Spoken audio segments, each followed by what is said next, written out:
เมื่อยามรักษาความปลอดภัยบ้านๆคนนี้เป็นอัจฉริยะทางคณิตศาสตร์ที่ฉลาดที่สุดในโลกสามารถแฮ็กเข้าระบบของกองทัพและธุรกรรมบนอินเทอร์เน็ตได้ทุกประเภทสวัสดีครับชีวิตติดหนังวันนี้ผมก็มีหนังเรื่อง In Our Prime เรื่องราวเริ่มต้นที่โรงเรียนมัธยมปลายดงฮุนที่เลือกรับเฉพาะเด็กนักเรียนหัวกะทิเพียง 1% ของเกาหลี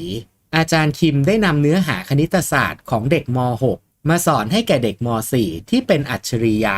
ซึ่งทุกคนก็เข้าใจโดยปราศจากคำถามเพราะเรียนพิเศษกันมาหมดแล้วจนครูต้องบอกว่าช่วยแกล้งถามให้ครูได้ตอบนักเรียนบ้างก็ได้นะพวกเธอจะได้ชมว่าอาจารย์เก่งจังนักเรียนทุกคนล้วนมีความสุขเว้นแต่ฮันจีวูเท่านั้นที่ไม่เข้าใจวิชาคณิตศาสตร์เพราะเขาอ่อนวิชานี้มากผลสอบเลขได้อันดับที่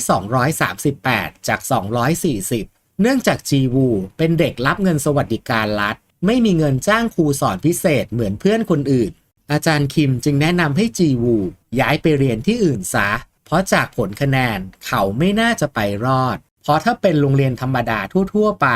จีวูน่าจะได้เป็นนักเรียนระดับท็อปตกดึกเพื่อนในหอก็เกิดหิวจึงให้จีวูปีนออกไปซื้อของทว่าดันถูกลุงรปภ.จับได้ด้วยโซจูและอาหารมากถึง4ชุดอาจารย์คิมจึงถามว่ามีใครอื่นนอกจากเขาอีกซึ่งเขาก็ยืนยันว่าผมซื้อมากินคนเดียวเพราะผมอีทแหละพอเหอะเดี๋ยวโดนลิขสิทธิ์อาจารย์คิมเลยลงโทษจีวูไม่ให้นอนที่หอพักโรงเรียนเป็นเวลา1 เดือนเพื่อนจึงแนะนำว่านานมาแล้วเคยมีนักเรียนคนหนึ่งแอบหลบนอนที่อาคารวิทยาศาสตร์ที่ถูกปิดล้างหลังจากถูกไล่ออกจากหอพักขณะที่จีวูกำลังขนข้าวของออกจากโรงเรียนโบลัมก็เข้ามาพูดกัดว่าทำไมนายโง่จังถ้าบอกความจริงอาจารย์คงไม่ลงโทษหนักขนาดนี้แต่ลึกๆแล้วโบลัมก็แอบประทับใจในความเป็นคนดีของเขาเมื่อจีวูกลับมาถึงบ้านก็รีบเก็บกวาดทำความสะอาดซึ่งแม่ดูจะภูมิใจมากที่เขาสามารถเข้าโรงเรียนดงฮุนจีวูจึงไม่กล้าบอกความจริงและอ้างว่าแค่กลับมาเอาหนังสือเท่านั้นทางด้านลุงรปภ.ได้มาหาหมอเพื่อขอซื้อยานอนหลับซึ่งหมอก็แนะนำให้เขาเปลี่ยนงานซะเพราะการเฝ้ายามกลางคืนมีผลต่อนาฬิกาชีวิตแต่ลุงรปภ.ก็บอกว่าไม่ได้เพราะเขาเป็นผู้แปรพักมาจากเกาหลีเหนือจึงไม่สามารถเลือกงานที่ดีคืนนั้นลุงรปภ.ได้ยินเสียงบางอย่างที่อาคารวิทยาศาสตร์จึงเข้าไปตรวจดูจนพบจีวูแอบซ่อนอยู่ลุงแกจึงไล่เขาให้กลับไปที่หอแต่จีวูบอกว่าไม่ได้เพราะลุงนั่นแหละที่ทำให้ผมอยู่ในสภาพนี้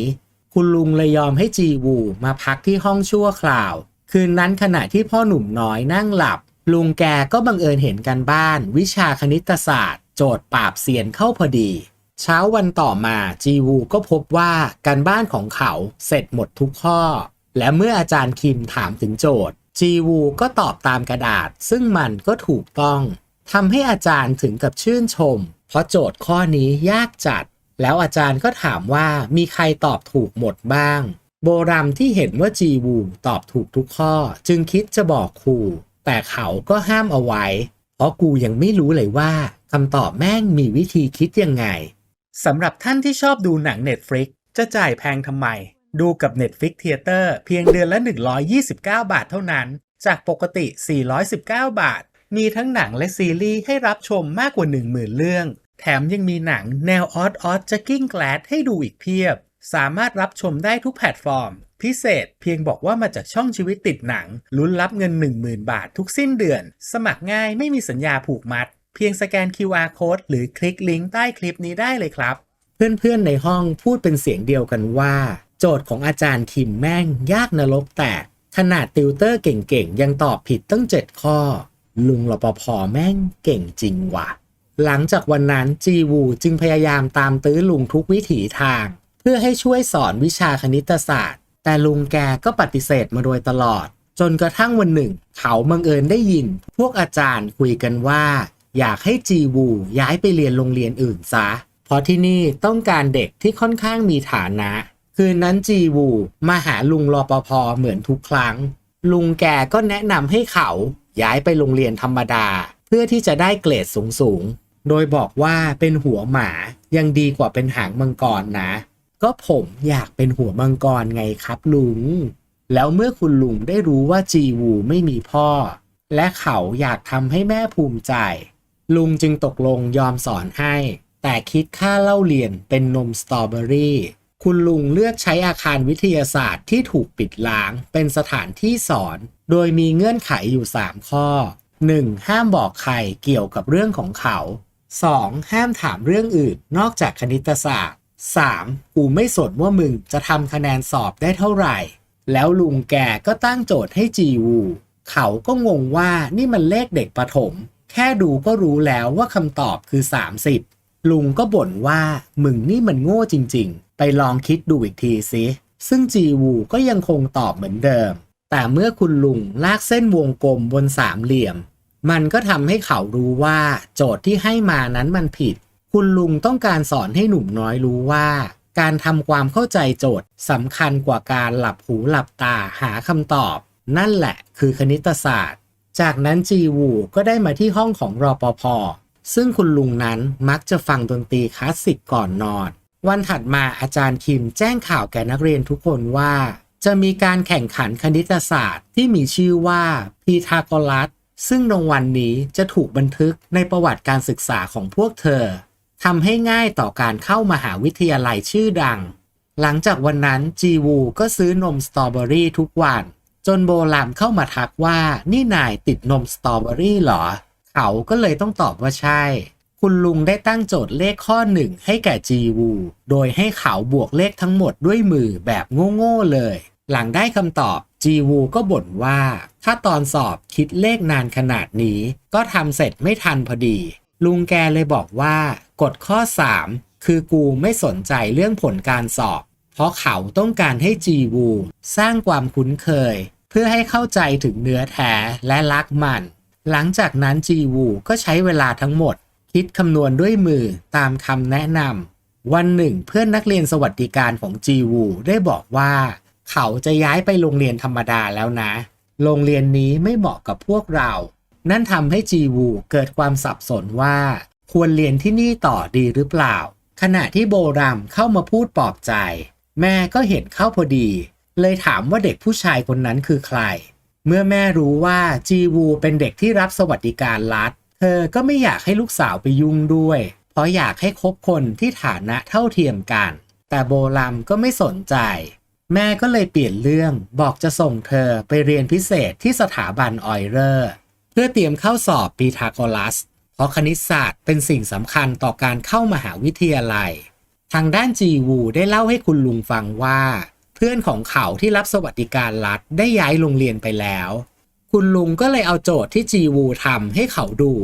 แม้คำตอบจะผิดเยอะแต่วิธีคิดมันถูกต้องทั้งหมดเพราะฉะนั้นไม่จำเป็นต้องย้ายโรงเรียนส่วนโบรามก็ซื้อนมสตรอเบอรี่มาให้กำลังใจเธอได้แอบตามเขามาที่อาคารวิทยาศาสตร์ทำให้ได้รู้ว่าลุงรปภ.เป็นคนสอนคณิตศาสตร์ให้แก่จีวูแล้วโบรามก็บอกว่าหนูชอบเขาค่ะคุณลุงก็แบบเรื่องของมึงขอเพียงแค่อย่าบอกเรื่องนี้ให้ใครรู้ก็พอต่อมาคุณลุงได้เล่าให้จีวูฟังว่าเขาเลือกเรียนคณิตศาสตร์เพื่อทุนการศึกษาอนาคตและครอบครัวพร้อมกับสอนจีวูว่า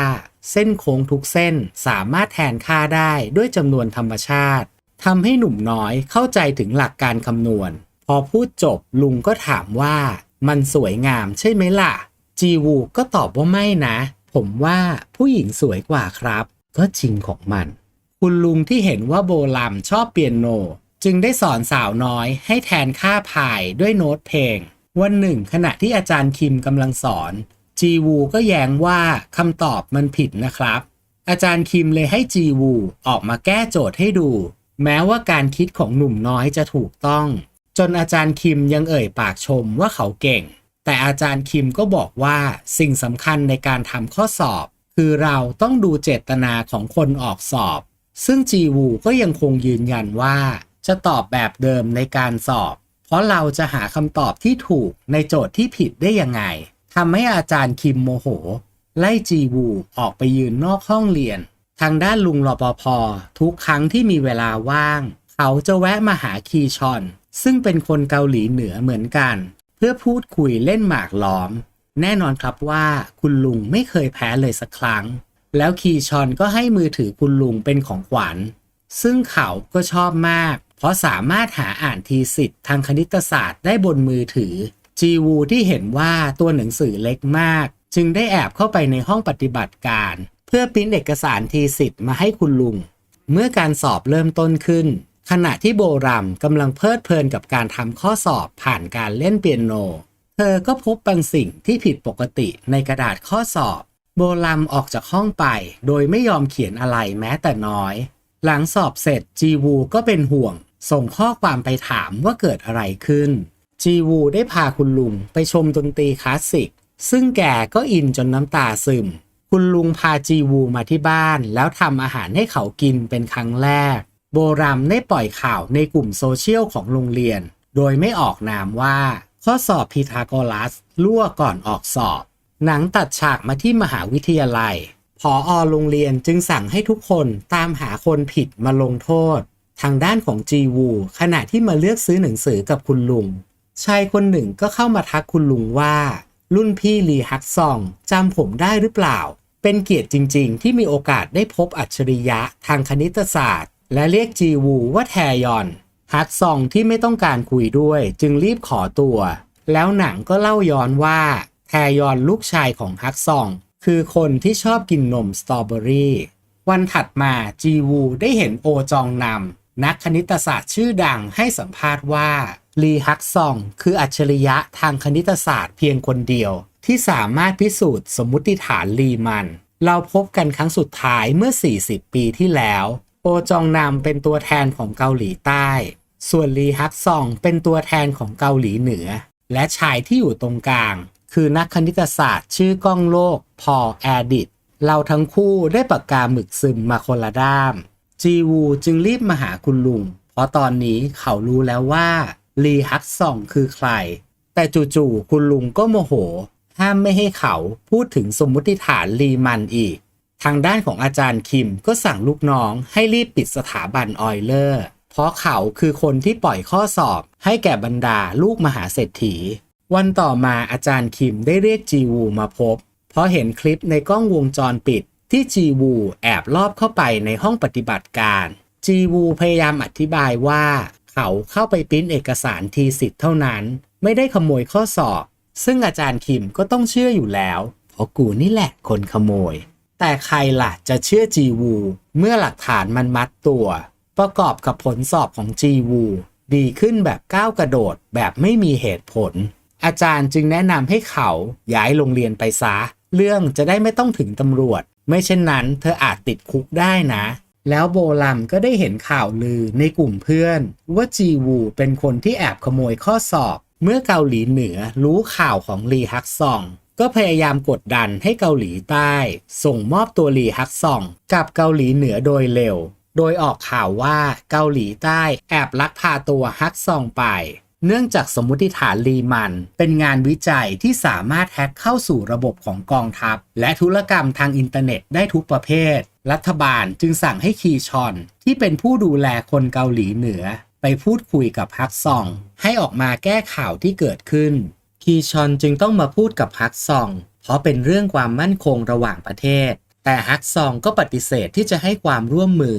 เนื่องจากสมมุติฐานรีมันเป็นส่วนหนึ่งที่ทำให้แทยอนต้องตายพอคีชอนจากไปจีวูก็เข้ามาเพราะอยากปรึกษาเรื่องย้ายโรงเรียนแต่ฮักซองในเวลานี้ก็ไม่ได้สนใจและบอกว่าทั้งนายและฉันทุกคนต่างก็ทำเพื่อตนเองทั้งนั้นฮักซองเดินทางไปยังสถานีขนส่งและหวนคิดถึงลูกชายที่เป็นทุกข์จากการย้ายมาอยู่เกาหลีใต้ทั้งที่ฮักซองทำไปทั้งหมดเพราะหวังดีกับลูกแต่แทยอนก็ไม่เข้าใจ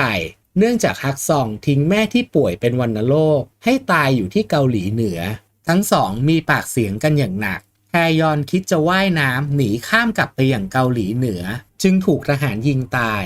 จีวูคิดอะไรไม่ออกจึงได้ทำเอกสารย้ายโรงเรียนมามอบให้แก่อาจารย์แล้วโบรัมก็ได้โทรเข้ามาหาฮักซองเล่าเรื่องทั้งหมดให้เขาฟังขณะที่จีวูกำลังขนข้าวของออกจากโรงเรียนโบรัมก็ลากกระเป๋าของเขาเข้าไปอย่างห้องประชุม ที่กำลังจะเริ่มพิธีมอบรางวัลพีทาโกรัสทำให้จีวูได้เข้ามานั่งในหอประชุม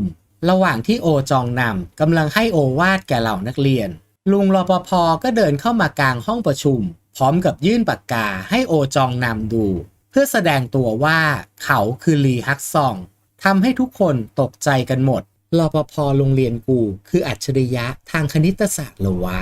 แล้วฮักซองก็ประกาศกลางห้องประชุมว่าหลายเดือนที่ผ่านมาเขาเป็นคนสอนคณิตศาสตร์ให้จีวูและขอยืนยันด้วยเกียรติประวัติของตนว่าเด็กคนนี้เข้าไปในห้องปฏิบัติการเพื่อปริ้นทีสิทธิ์มาให้เขาเท่านั้นพร้อมกับเปิดโปงเรื่องสถาบันออยเลอร์ของอาจารย์คิมต่อหน้าทุกคนไอ้ครูชั่วจึงไม่สามารถอยู่โรงเรียนนี้ได้อีกต่อไปฮักซองบอกว่าเขาไม่ต้องการให้งานวิจัยของตนเองถูกนำไปสร้างเป็นอาวุธนั่นคือเหตุผลที่เขาแปรพักมาอยู่เกาหลีใต้และกล่าวขอบคุณจีวูที่รักษาสัญญาไม่เปิดเผยเรื่องราวของเขาแม้จะต้องย้ายโรงเรียนเมื่อฮักซองออกมาภายนอกก็พบกับคีชอนเขาได้มอบเอกสารที่ยืนยันว่าตอนนี้ฮักซองเป็นพลเมืองเกาหลีใต้โดยสมบูรณ์แล้วคีชอนก็ได้นำงานวิจัยสมมุติฐานลีมันมามอบให้แก่จีวูแล้วหนังก็จบลงที่เขาเอานมสตรอเบอรี่มาให้แก่ฮักซองโดยส่วนตัวเมื่อดูจบผมนี่อยากจะกินนมสตรอเบอรี่ขึ้นมาเลยครับเป็นหนังหนึ่งเรื่องที่ทำให้ผมหวนคิดถึงสมัยเด็กตอนที่เรียนวิชาคณิตศาสตร์ครูก็มักบังคับให้ท่องสุขคูณโดยไม่บอกสักคำว่าพอโตแล้วจะมีเครื่องคิดเลขให้ใช้หรือว่าคุณครูอาจต้องการให้ผมสร้างความคุ้นเคยกับคณิตศาสตร์เพื่อที่ผมจะได้เข้าใจแล้วคุณผู้ชมล่ะครับสมัยเด็กเก่งวิชาคณิตศาสตร์หรือเปล่าสำหรับเด็กตั้งใจเรียนอย่างผมไม่รู้ทำไมคะแนนวิชาเลขถึงไม่ดีทั้งที่ตั้งใจฟังตลอดเพียงแต่สายตานั้นมัวแต่แอบมองนักเรียนสาวสวยในห้องสุดท้ายหากคุณชอบคลิปนี้ฝากกดไลค์กดกระดิ่งกดติดตามทั้ง YouTube และแฟนเพจเพื่อเป็นกำลังใจให้กันด้วยนะครับสำหรับวันนี้ผมก็ขอตัวก่อนสวัสดีครับและถ้าคุณอยากดู Netflix ราคาถูกแบบคุ้มๆก็สแกน QR Code บนหน้าจอนี้ได้เลยครับ